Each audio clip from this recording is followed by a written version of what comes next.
लो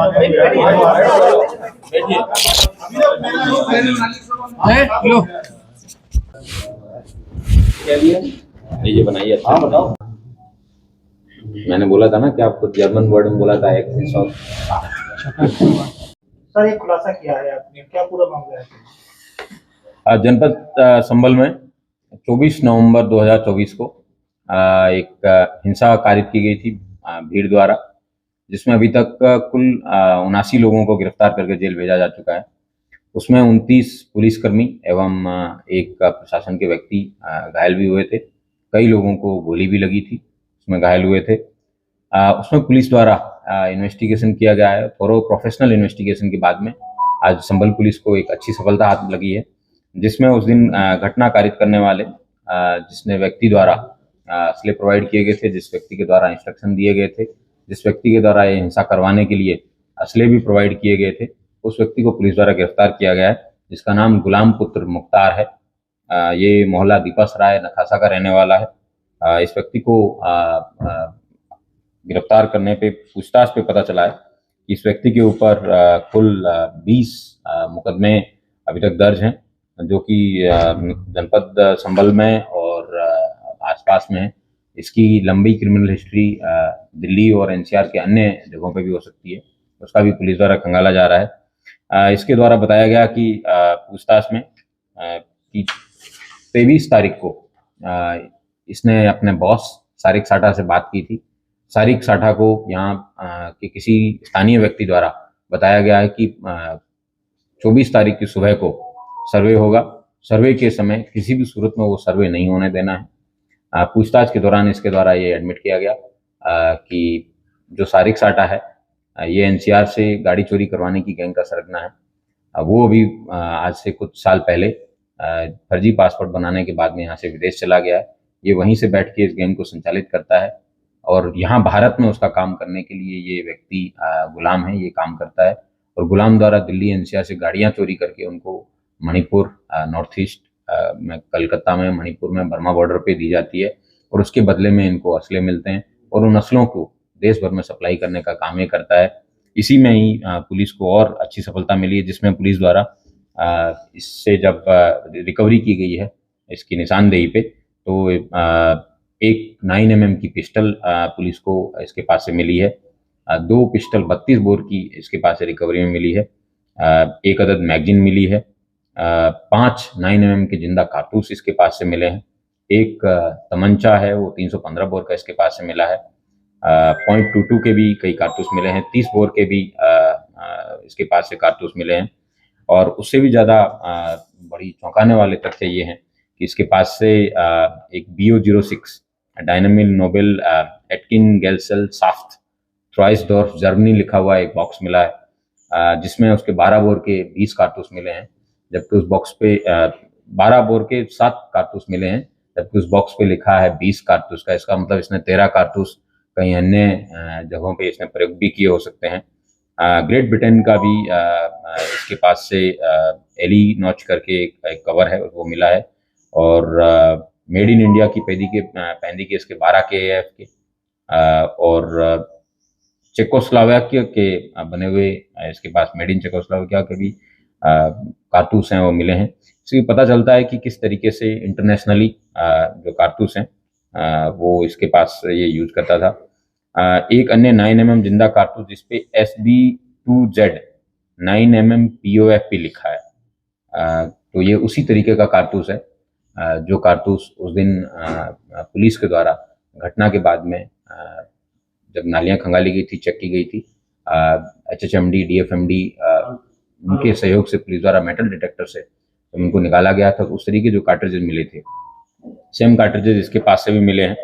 और इस तरीके से इसके पास से काफ़ी भारी मात्रा में असला भी बरामद हुआ है, जो इस बात को सत्यापित करता है। और जो पूर्व में भी कई वर्षों से इसकी जो खबर पुलिस के पास थी कि ये असला ट्रेडिंग में इस तरीके का काम ये दीपासराय में करते आ रहे हैं, इसके द्वारा पूछताछ में बताया गया कि पूर्व में इसको राजनीतिक संरक्षण इसको और सारिक साठा को प्राप्त था, जिसकी वजह से ये लोग दीपासराय में बिना किसी चिंता के आराम से शांति से जितने भी आपराधिक गतिविधियां हैं वो करते आ रहे थे। लेकिन पिछले कुछ समय से पुलिस की सख्ती के कारण ये आपराधिक गतिविधियां संचालित नहीं कर पा रहे थे। इसके द्वारा यह भी बताया गया कि जो 24 तारीख को जो हिंसा है उसमें एक कोई वकील है जो कि बाहर से आते हैं और वो जगह जगह पे एप्लीकेशन डालते हैं। इनके द्वारा ये निर्धारित किया गया जब प्लानिंग में असले देने के समय उन्होंने उसको ब्रीफ किया गया था, उसका फोटो भी उनको बताया गया था कि ये इस तरीके का व्यक्ति है, जुलिये का है, इसको जामा मस्जिद के अंदर किसी भी सूरत में पहुंच के उस व्यक्ति को ख़त्म करना है। उससे देश भर के अंदर हिंसा फैलेगी और ये लोग जो हैं देश भर में, दुनिया भर में फेमस हो जाएंगे। इनकी ये इन्होंने इस बात को जो इनके द्वारा बताया गया जिसमें इन्होंने कि जो मस्जिद है ये करीबन 500 साल पहले इसने एडमिट किया कि 500 साल पहले मस्जिद बनी है और ये हमारे पूर्वज बाबर की निशानी है और इसका रक्षा करना हमारा धर्म है और हमने ठान लिया था। हमारे नेताओं ने भी हमें बताया था कि किसी भी सूरत में सर्वे नहीं होने देना है और अगर जो भी व्यक्ति जो बीच में आता है इन्होंने जब पुलिस द्वारा जिसमें stun grenade, chilli grenade, rubber pellets, rubber bullets और टीयर स्मोक की कई सारे जब एक साथ फायर किए गए थे उस धुएं की आड़ में और पूर्व में इन्हीं दंगाइयों द्वारा जब सीसीटीवी तोड़े गए थे उसका लाभ प्राप्त करते हुए इन्होंने अंधाधुंध फायरिंग की। उसमें 4 लोगों की डेथ हुई थी और पुलिस के भी कई लोगों को इनकी गोलियां लगी थी। इन चारों लोगों की हत्या के मेन कंस्पिरेटर के रूप में इस गुलाम को पुलिस द्वारा गिरफ्तार किया गया है और गिरफ्तार करके आज इसको जेल भेजा जा रहा है। इसकी और मोबाइल में इसने काफ़ी सारा डेटा डिलीट किया है, लेकिन गोल्ड स्मगलिंग और इस तरीके के तमाम चीज़ें हैं उसकी लाभप्रद जानकारी पुलिस को प्राप्त हुई है, लेकिन इसका मोबाइल है वो लैब में भेजा जाएगा। वहाँ से जो भी लाभप्रद सूचना पुलिस को मिलेगी पुलिस उसको इन्वेस्टिगेशन में भी शामिल करेगी। क्या इसके राजनीतिक कनेक्शन है और किसी राजनेता के कहने पर दूसरे राजनेता की बेटी या परिवार के किसी व्यक्ति पर इसका हमला कराने की बात हुई? वर्ष 2014 में यहाँ से शफीकुर रहमान बर्क नाम के व्यक्ति हैं जो इस दुनिया में नहीं है अभी। इन्होंने समाजवादी पार्टी से चुनाव लड़ रहे थे। ये किसी एक दूसरे अन्य पार्टी के कैंडिडेट के सामने चुनाव लड़ रहे थे तो एक अन्य राजनेता जो मुस्लिम बिरादरी के ही हैं वो किसी अन्य को सपोर्ट कर रहे थे। उसी बात को कसीदगी को रखते हुए इन्होंने तत्कालीन जो कैंडिडेट थे उनके कहने पे सोहेल इकबाल नामक व्यक्ति के ऊपर इन्होंने अंधाधुंध फायरिंग की थी, जिसमें 121/2014 एक अभियोग पंजीकृत किया गया था जो कि 307 और 7 CLA एक्ट में थाना कोतवाली संभल में 4 मार्च 2014 को लिखा गया था। जो इन्होंने शफीकुर रहमान बर्क के कहने पे इन्होंने अन्य जो सोहेल इकबाल हैं उसके ऊपर फायरिंग करके इन्होंने ये घटना कारित की थी और उसकी वजह से दोनों समुदायों में, मुस्लिम समुदाय के ही 2 समुदाय जिसमें तुर्क और अन्य लोगों के बीच में काफ़ी कसीदगी है वो बनी रही। इस बार की जो घटना हुई इसमें भी कहीं राजनीतिक रूप से इनको आदेश निर्देश देने की बात आई है? पुलिस को कई ऐसे व्हाट्सएप ग्रुप्स मिले हैं जिसके अंदर भीड़ को इकट्ठा करने के, उसमें एक सांसद संबल नाम का एक व्हाट्सएप ग्रुप है जिसमें पुलिस को 21 नवंबर की रात्रि में लोगों को इकट्ठा होने के बारे में बताया गया था कि 22 को ज़्यादा से ज़्यादा लोग मात्रा में लोग आएँ और 23 और 24 तारीख के लिए भी उसमें विभिन्न प्रकार के घटना के बाद में इंस्ट्रक्शन दिए जाने की बात इस तरीके प्रकाश में आई है। उसमें से कई सारे मैसेजेस हैं जो जिन लोगों के द्वारा मैसेज किए गए थे पुलिस द्वारा उनको पूछताछ के लिए बुलाया गया है, लेकिन कुछ लोग अभी तक पुलिस के सामने अपीयर नहीं हुए। जैसे ही वो अपीयर होते हैं पुलिस द्वारा उनसे पूछताछ की जाएगी और उनके मोबाइल से उस व्हाट्सएप ग्रुप को खंगाला जाएगा। सर, सारिक साठा का जो कांटेक्ट है वो कब से नेताओं के सामने आ रहा है सर? कब से नेता कांटेक्ट? सारिक साठा के बारे में उस व्यक्ति से पूछताछ पे ज़्यादा पता चलेगा, लेकिन जो उसके साथी से पूछताछ में पता चला है कि वो कई दशकों से यहाँ पे संभल में 1999 में भी उसके द्वारा कई लाखों की लूट है वो यहाँ के मेहनता व्यापारियों के साथ की जाती रही है। उसको पुराना संरक्षण प्राप्त था इसलिए इतने बड़ी घटनाएं कारित करता था और उसके बाद में जब उसको पता चला कि सरकार की सख्ती बहुत ज़्यादा है और उसके खिलाफ गंभीर कार्रवाई की जाएगी, उसी के डर के मारे वो व्यक्ति यहाँ से छोड़ के विदेश भाग गया। सर, कुछ लेन देन का मामला भी सामने आया सर इन दोनों के बीच में?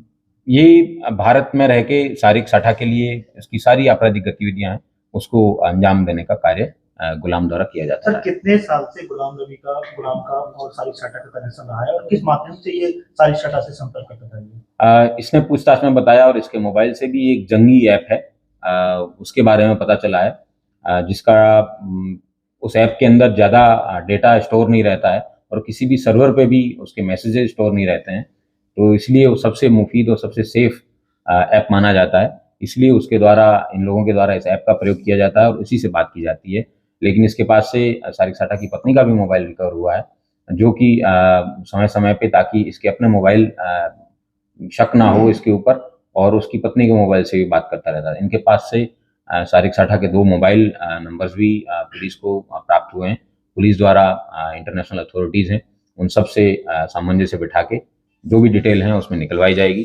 टेलीकॉम अथॉरिटीज़ है, उनसे भी डिटेल ली जाएगी। साठा की पत्नी को पुलिस ने वीडियो पूछताछ के लिए बुलाया था, क्या ये सामने आई? पुलिस द्वारा उसके द्वारा जराइम की दुनिया से जो भी संपत्ति कमाई गई है, उस संपत्ति को वेरीफाई करने के लिए, और वर्तमान में कोर्ट में कोर्ट में जो एक प्रॉपर्टी अटैच की गई है, उसका नोटिस तामील करने के लिए, और इस हिंसा से संबंधित भी अगर उसको किसी प्रकार की कोई सूचना या जानकारी हो, उस लाभ पर सूचना प्राप्त करने के लिए पुलिस द्वारा उसको बुलाया गया है। Thank you.